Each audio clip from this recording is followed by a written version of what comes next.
Hello everybody and welcome to In My Mug, episode 128 on the 25th of April 2011. My name is Steve Layton. Thank you very much for joining me again, and I'm on location again. Hayley's very kindly invited me to come back to the window after doing what episode was it we did? 71-ish. 71-ish, something like that. It's the first place I've actually come back to do one. Nobody ever invites me back. 1 year later. And is 1 year, Steve. Is it just over a one? Ish. Yeah. Just over one. That's amazing. So no, very cool to be back. Just done a tasting event for some of Hayley's customers last night, and it just seemed like a really good idea to record it here, particularly as the coffee we're going to do, Hayley's very entwined with. We're also going to tell you a little bit about the other part of the event that I was doing a bit on tasting, just on tasting coffees, but there was a bit of a scientific bit which we're going to do in the middle, so kind of stay tuned for that one. But the coffee we're going to talk about this week is one that we know really well. It's been on In My Mug twice. It was on around about 10 or so ago. The Brazil Fazenda Terramater from Aradetto in Bahia, and a coffee that we love.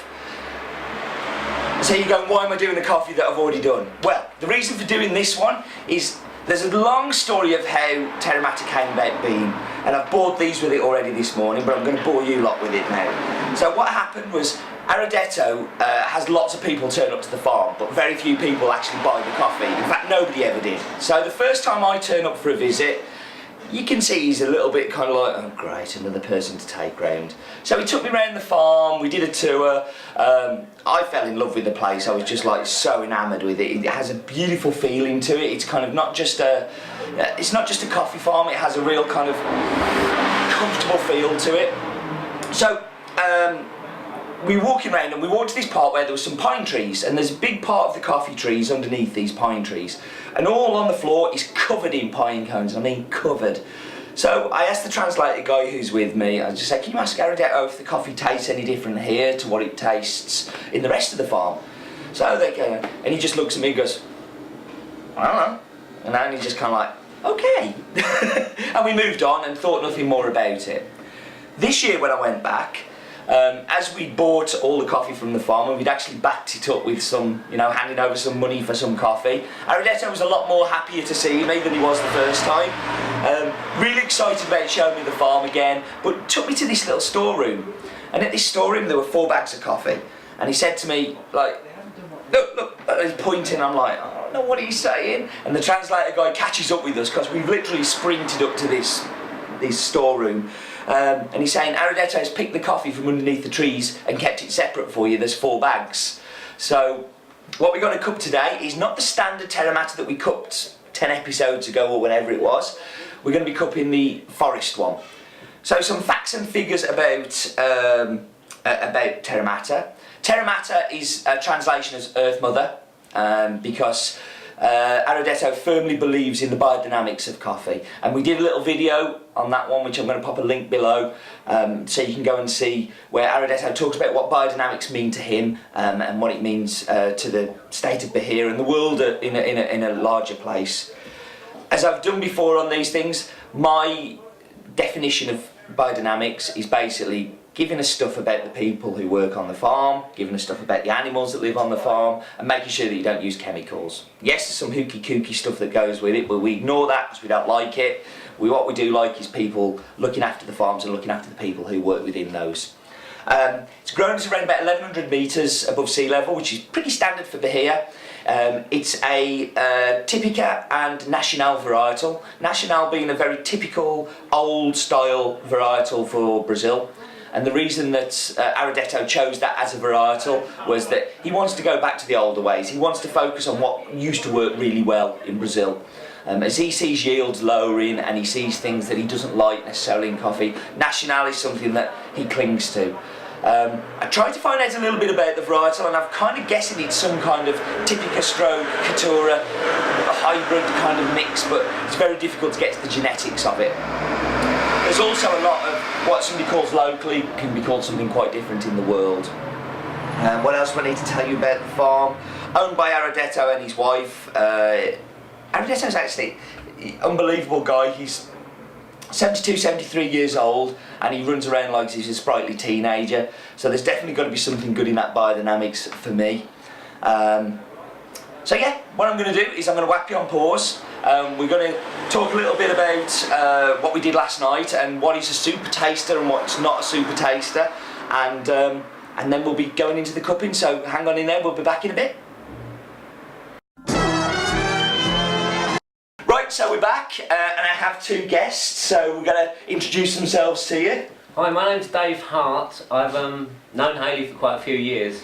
My background is in laboratory work. I've worked with the Maxwell House group for quite a while before I saw the light. I now work at the Institute of Food Research as a chemist, but also as getting involved in public understanding of science. And at the moment we're doing some sort of public lectures on tasting and taste perception. Is there a website that people can look at? Yeah. Coming up below.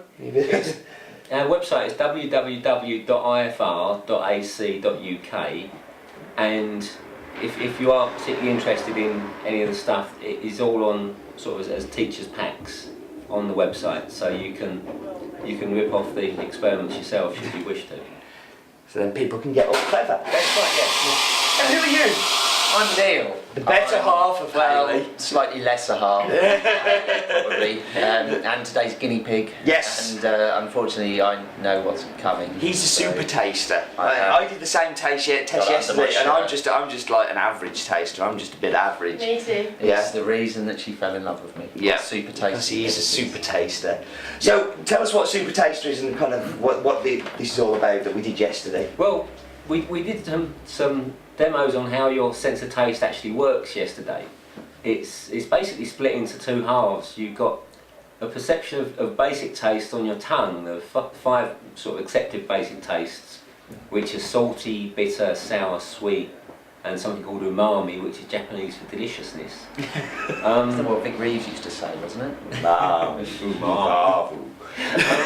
Yeah, and those you perceive on your tongue. Everything beyond that you need your nose for, and something called the olfactory bulb. Now the olfactory bulb can pick up maybe 300 different chemicals, but it's those chemicals in combination that make all the flavours that you know. And what makes you a good taster is being able to remember these flavours.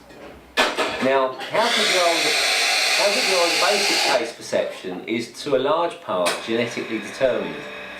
So that for the basic sweet, sour, bitter and stuff with the tongue, there's a large genetic component. It's not wholly genetic, like sort of blue eyes or brown hair or whatever, but it is largely determined by that. And there's a chromosome, a gene on chromosome 6 or 7 or something, and you've either got one copy of this from one parent and not the other, or the other way around, or you've got two copies, or you've not got any copies. Okay, if you've got two copies, you're what's defined as a super taster. I wonder who gave me my copy then, because it must be my dad that gave me my copy, because my mum hasn't got a clue with tasting at all. Well, if they're both regular tasters as well, you've got a sort of a 2 in 4 chance of coming out like that, because you're going to get one from one parent or the other. Yeah. So yeah, no, I think it's definitely my dad. It's my mum. Yeah, she likes Lieberfell milch and yeah, and McDonald's. So we'll not much taste there. So what we're going to do now is actually go through that. Neil is going to be the guinea pig to show you what kind of reaction you have when you have this test. That if you have both of the chromosomes. So basically what it means is if you have two, tasting becomes more easy to you, I'm guessing. But if you have the one or none, then you have to work harder at tasting and defining and remembering those tastes. Would that be right? It can be a bit of a two-edged sword, because being a super taster, yes, it sounds like a good thing, but being a super taster, you don't always do such a good thing, because it can make you into a very fussy eater. Because are you a fussy eater now? I used to be terribly fussy, yeah really, but it's Hayley showed me the way. Bullied you, yeah, basically. Yeah. But it comes in particular with bitter tastes, and not liking things that are bitter is a very important defence mechanism, because most plants that are poisonous taste bitter. And the way that we actually test this for this gene is using a chemical called phenylthiocarbamide. Try saying that after a few beers in that pub we went to last night. Yes. And the way it comes, it's quite a... Amy's determined to actually get on camera early because she's been doing the water, she's been doing the grinding, just determined. It's quite a well-known test, and you can get these test strips from any company that supplies school chemistry labs. And what they are is just a little piece of paper that's soaked in this chemical called phenylthiocarbamide. Now, if you have no copies of this gene, then you put this on your tongue and you just taste a piece of paper. If you have one copy, then you put it on your tongue and it tastes a bit like licking an aspirin. Which is what I got. If you've got 2 copies of this gene, as Neil does, I mean, we'll see the difference. If we give this one to Steve, who will put it on his tongue. Oh, this last one you have to share. No, we've got one. We've got one left. We're a very busy night. Actually, that tastes so different to the one last night, though. Does it? Yeah. You were so full of caffeine last night, you couldn't tell the difference. That one doesn't taste nice at all. Really? Yeah, it tastes much more kind of like you're actually chewing the paracetamol and all the powder sticking on your tongue. Oh, get a bit Or better. maybe you're... But then if we give one to Neil as well. Oh, that's not nice. This one I've got to see the reaction. That's water. It's not quite that revolting, but it was a lot more worse than it was. But then last night I only had half of one, so maybe it's because I had a full one. And yeah, So not what are good. you experiencing? So what's the chemical called again? Phenylthiocarbamide. Okay, I'll put a link below actually saying what that is. And If you can search lots of stuff on the web about it, I wish if I can get some actually and sell a little test on the site. That could be fun. yeah, it could be good. So that's what makes a super taste and kind of makes you more receptive to the test, which Neil luckily is. So I'm going to whack you on pause again, and I'm going to get these 2 ugly brutes off the camera, and we're going to get the lovely Hayley to come on the camera and beautify it up a little bit. So we're back in just a second. Right, cheers, guys. Thank you. Thank you. Right, so we're back, and we're back with Hayley. Thank you for Hi. inviting me back again. Hayley's actually changed a bit since I last came as well. She's gone all like barista-like and gone, I can't do this. Because where did you come in the UKBC this year? Okay. Well happy with that. And no, it's superb. First time you competed as well, isn't it? And I think to make the final is amazing. Yeah, that was. And you won your heat. Yeah, came first in my So heat. came first in the heat and then came 5th in the finals, which is amazing. That's so consistency. happy. Yeah. So Yeah, it's all good, all good. No, it's Next year. superb. Yeah.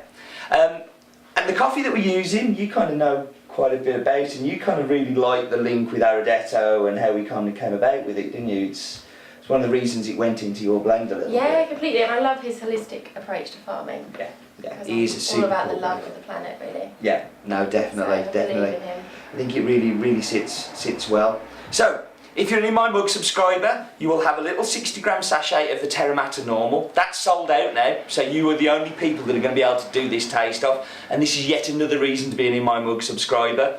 While I remember, and we're on the coffee shop theme as well, I'm obviously here today with Hayley, but on the 8th of May, I'm going to be in Birmingham at 68 Cafe, which is a really cool coffee shop in the city centre, and anybody who wants to come along and do the cupping of the, and see the In My Mug being recorded, then you're very welcome to come along. I will pop some details on the link below for where you can see where it is and where we'll be and stuff. Sorry, back to getting that one out of the way.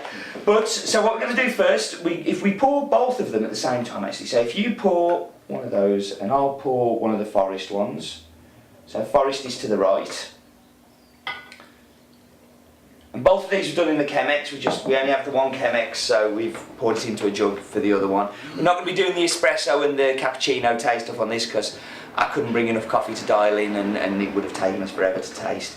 So if we taste the normal one first, which we're a bit more familiar with, and I know some of you guys will have had from the In My Mug, so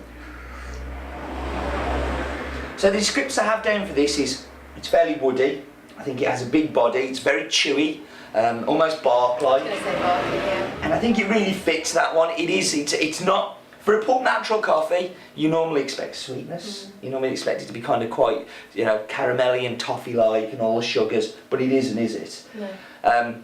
I think this is a lot to do with the farm. That there is so much tree cover around there, and we'll get onto that on the next one. But I think it's also the processing method that Aradetto uses. It's much more traditional style of farming than others. I love these cups as well. They've got little bees on them because Very Hayley keeps precious bees. bees. They are amazing. No, don't try and drop it then there. I love this. Mm. Love it. I think it's a great coffee, and people who watched the In My Mug on this one, I think it's so unique as a coffee is why I love it so much. It has character, just like Aradetto and the farm has. This has character within it, and I think that's what makes it a great coffee. And I think also it's why my blend sort of did shine through a bit at the UKBC because it was so different. Well, it Had works in that milk, antique doesn't it, as wood, well? Yeah, it was perfect with milk. That was a descriptor that Hayley came up with for the espresso, was antique wood and like opening an old drawer, wasn't it? Yeah, and I think exactly that. it really does fit. It really Old does. wood. Yeah, it is. Lovely. But not in a bad way, because normally if you find woody, you think that's a negative as a descriptor, but I Yeah. don't think it is in this at all.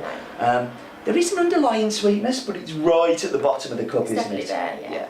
So, this one was from the pine cones. So this is pine cones. We were just talking about why we think it changes the taste.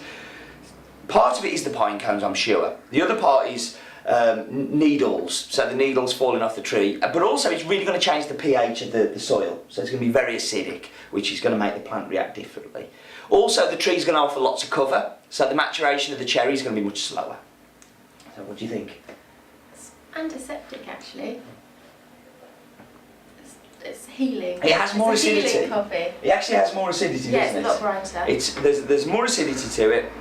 I think I really get this whole kind of piney thing going on in there. Now I don't know if that's my head kind of going, I know where it's from and I know what hit the ground. Yeah. But that's what I'm thinking. And try it. See what you think. antibacterial. It has I think that's really Elastic. the acidity. You know, it's Yeah. just that you can feel much more acidity, and if you want to try that one after as well. And Maybe slightly citrusy as well. yeah, no, definitely a little bit of citrus in there. But the acidity is much more increased. This is the same farm, the same varietal, the same processing method, the same people, and it's different. So different, it's obvious. And I think it's really interesting to what gets fed into the soil affects what comes out of it, and we think of that naturally anyway with everything else. So why not coffee? And this is a unique experiment. I don't know anybody who's been able to do this kind of experiment before, so I'm really proud to kind of present it to you guys. I look forward to commenting in the bottom about what you think of this coffee if you've been able to try it. So This actually reminds me a bit of forest honey. yeah. Yeah. Well, the interesting thing you were telling me about the bees Herbalness, was yeah. about when they went foraging for strawberries, it really made a strawberry taste Yeah, it does, to the yeah, it honey. really reflects the honey. So why should it be any different for the Yeah. coffee? Exactly, yeah, it's definitely there. So Hayley, where can people find you first of all? So shall we'll put a map up on screen now. Yeah, brilliant. Norwich, please guys, if anyone's in Norwich, come and say hello. Even if you don't want a coffee, just come and say hi. There's you see teas and all sorts of Yeah, other loveliness you yeah, can yeah. look after them. Also going to pop a link below for Hayley's website because it's a lovely new website that people can go and have a look at, and yeah, come in and see Hayley and ask her to tell you about the Terramater. Yeah, brilliant. Listen, thank you very much for joining me again. I know this has been a bit of a long one, but I hope you think it's been worthwhile. And remember, life is too short.